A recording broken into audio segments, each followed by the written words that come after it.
says, I know that there are rules about reading the Quran. That is, we should be in the state of wudu before touching the book.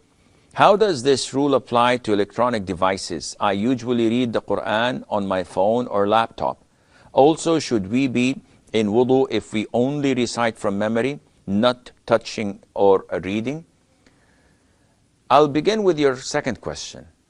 You do not need to be in the state of wudu when you read the Quran or recite it from memory.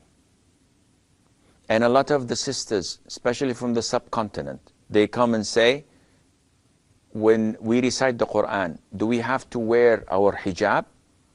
Do we have to cover our hair? When we hear the adhan, is it must that we wear the hijab? And all of this is baseless.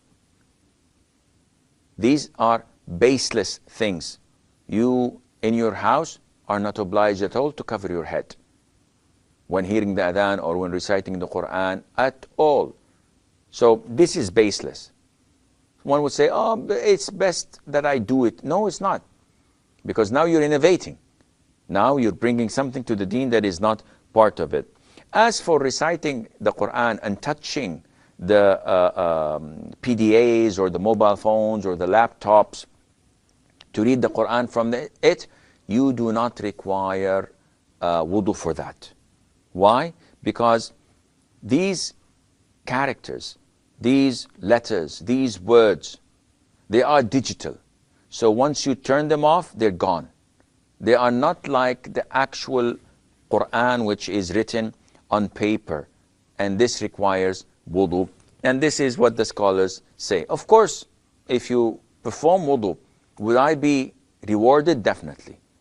That is a plus, and it is definitely more recommended to do than to recite it without. But sometimes you're on the street, you're on the bus, in the train, you are in a queue, you're waiting for your appointment at the doctor's, and you're not in the state of wudu, and you have the Quran.